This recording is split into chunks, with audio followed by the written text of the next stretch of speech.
Nübüvvet, hakikat arayışında peygamber ışığı. Bismillahirrahmanirrahim. Assalamu alaikum wa rahmatullah. Good morning to everyone.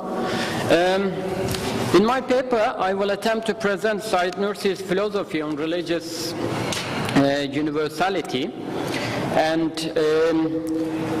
I will concentrate on how Nursi views universality of Muhammadan message, what notions and elements he uses to explode the universality of Islamic message. Before I proceed, I have to tell that universality itself is a controversial issue. But I'm not going to go into details of that controversy. I would rather concentrate on Islamic and more about Nursi's concept on Islamic universality. But just to say a couple of things about Islamic universality in general, the first thing I'd like to point out that the message of the Quran is a message to humanity. The Quran talks about Ya ayyuhan nas rather than Ya qawmi, Ya qawmi. Even in the Meccan period, according to Islamic Mufassirun, commentators, scholars, that when Muhammad sallallahu alayhi wa sallam had difficult times with the tribe of Quraysh, Quran's referral or addresses humanity in general, rather than Quraysh or Meccan people to favor them, honor over others, etc. It was, in short, not the Quran for Arabs or Islam for Arabs or any other nationality. It was not regional or tribal, it was rather universal. There are many elements that we can draw out from the Quran in this regard. It was and is also timeless in this sense. Islam, after skipping out some parts because of the time restriction, I also have to say about the following point, that Islam also assigns the religion of all the previous prophets in general and the final form of the same religion sent to the Prophet Muhammad sallallahu alaihi wasallam in particular, who appears at the historical end of a whole chain, we call it silsila, of plenary prophecy. So he was not one and only prophet of Islam. In this sense, we can call since Prophet Adam till the last Prophet Muhammad sallallahu alaihi wasallam, all the prophets were Muslims or have been. They have been Muslims. And with that, I have some verses, but I'll skip them out. You can find it in the whole paper over the website. I think it is going to be published there. But just quickly going about some verses, Islamic scholars have drawn out of these verses from the Quran to show how universal Islamic message is. Just going to the last one, and I've gone through different tafsirs, but particularly Al-Malala's tafsir. And I'd like to go to the very last one. And we did not send you but to all people as a bearer of good tidings and as a warner, but most people do not know. According to Al-Malala, this ayat in particular is used by Mufassirun, Quranic commentators, interpreters, among the verses that show Prophet Muhammad's prophethood was not only for Arabs but for all humanity. And also we can have similar approaches or conceptions in the Sunnah and Sufi tradition. I am going to concentrate on Nursi, so I am going to cut out that part as well. We know that Mevlana Jalaluddin Rumi from Turkey, from Konya, has spoken out about the universality and love and the compassion of Islam in a universal way, and also Muhyiddin Arabi and other Sufi, and we can see their approaches that they've been evaluated in different academic studies as well. But with that, what I would like to say, just one hadith that Nursi particularly talks about it in his Damascus sermon, Hutbe-i Shamiye, when he refers to the hadith, I came to perfect morality, I find the Nursi's referral to the hadith above mentioned very meaningful, for that it was the primary, according to Al-Malala and other Mufassirun, foremost important job of all the prophets, that they came to perfect morality. And in fact, it is claimed that with the perfect morality, human beings will deal with each other perfectly, so you don't need a democratic system or anything. And when we look at the Quran, that it doesn't really give much detail about how to govern or how to sort out our problems between each other. It gives general commandments, instructions, but it rather talks about perfecting of morality, so that we can also sort out our problems.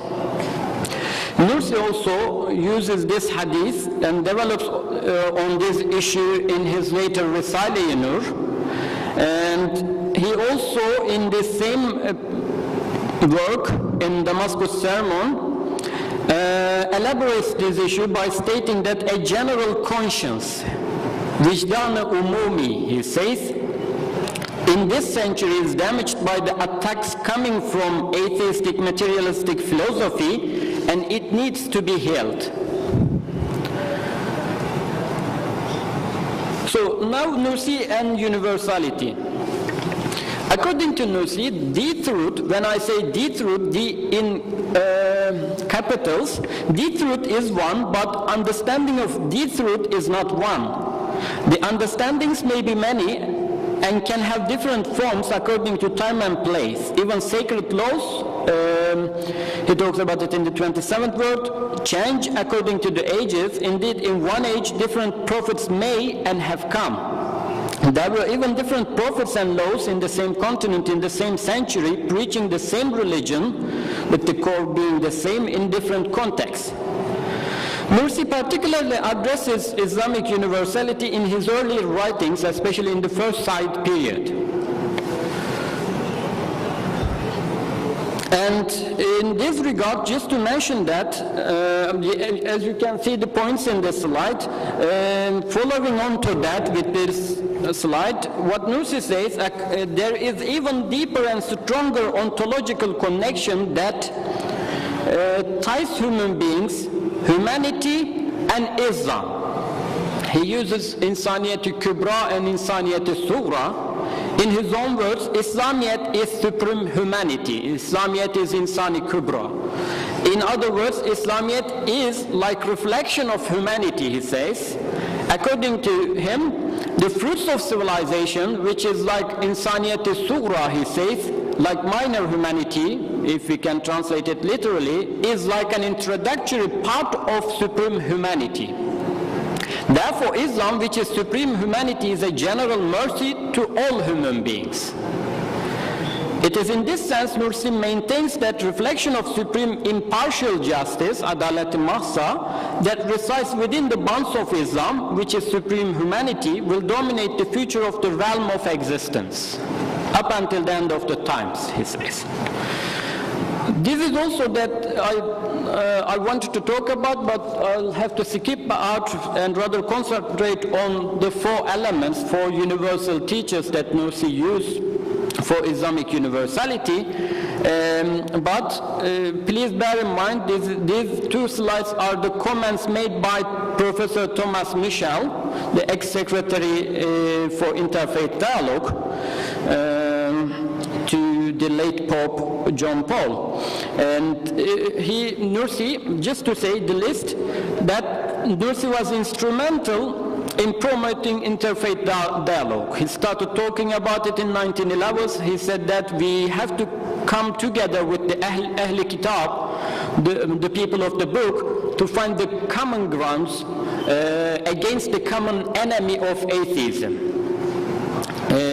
And he was very instrumental. He sent his writings to the Pope and got a response, and that was included in his writings in one of the books. And just skipping that, Right. These elements so far have been used by many speakers, but I would like to address them in a different perspective. That okay. And also I have to be quick. Among the many elements, the most widely known proof of God, according to Nursi, is the cosmology, and Colin Turner addressed this yesterday in great depth, so I am not going to pay much attention on this point.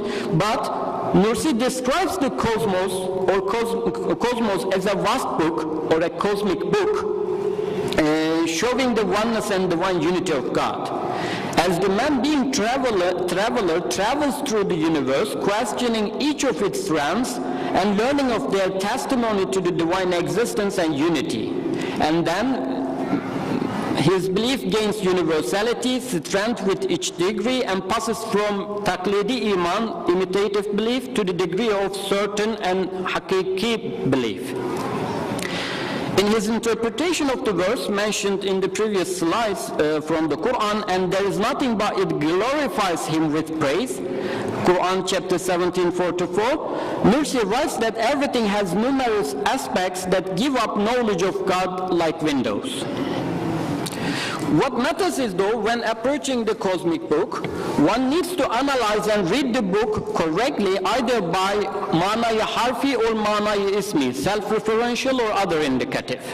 For Nursi taught, Quran uses a language that develops man an ability or a set of mind to look at things not for themselves, but for the Creator, in the account of the Creator. And whereas materialism misguides man to look at the things with ma'na-i ismi, for themselves. And there is a beautiful comment Nursi makes it, I'm sure you all may know it, at the end of the 7th word. I'm going to say that in Turkish first. Kainat mescidi kebirinde Kur'an kainatı okuyor. It's a beautiful statement, and in English, the Quran reads the universe in the vast mosque of creation.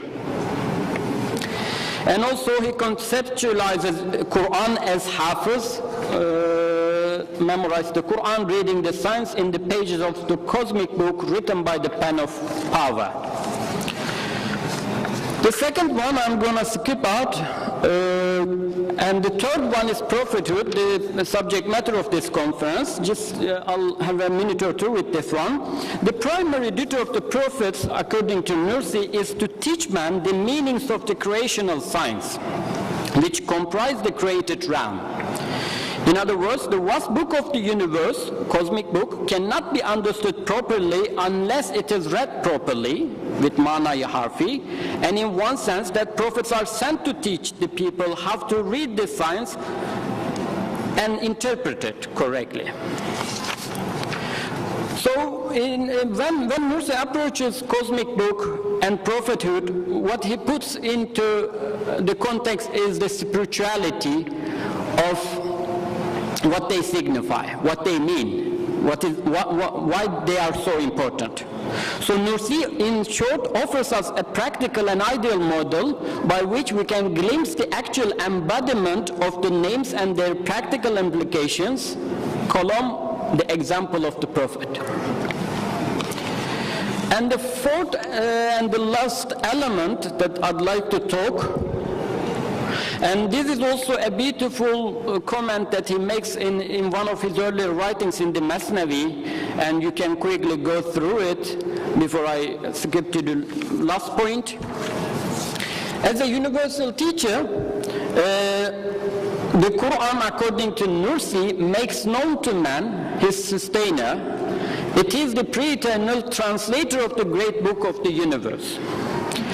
The key to open the treasures of divine names concealed in the pages of the earth and the heavens.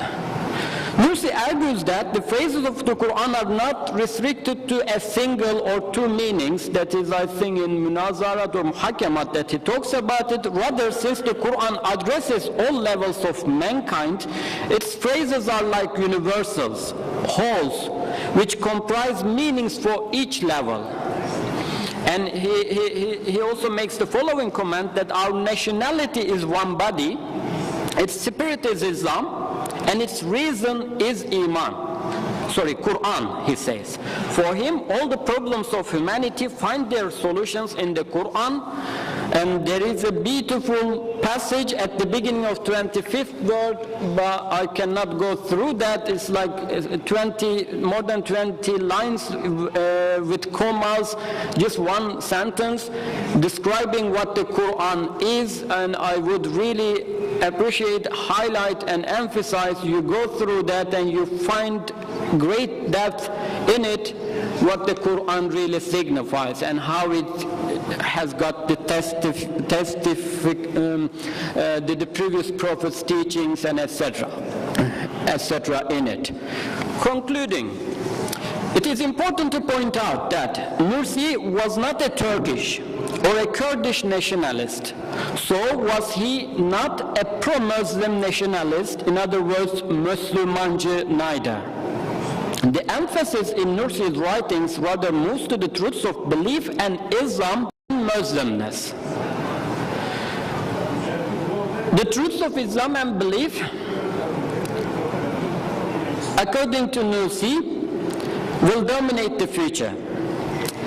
So he advocated Islam as a universal panacea, and in him, Quranic spirituality, rationality, and universal morality have found a healthy synthesis, even though it's open to discussions, analytic studies, critics. More importantly, his works which show the breadth of the Islamic intellect and above all the foundation of Muhammad sallallahu alaihi wasallam prophetic message in reconciliation, kindness, human understanding, and universality. Thank you. İstanbul İlim ve Kültür Vakfı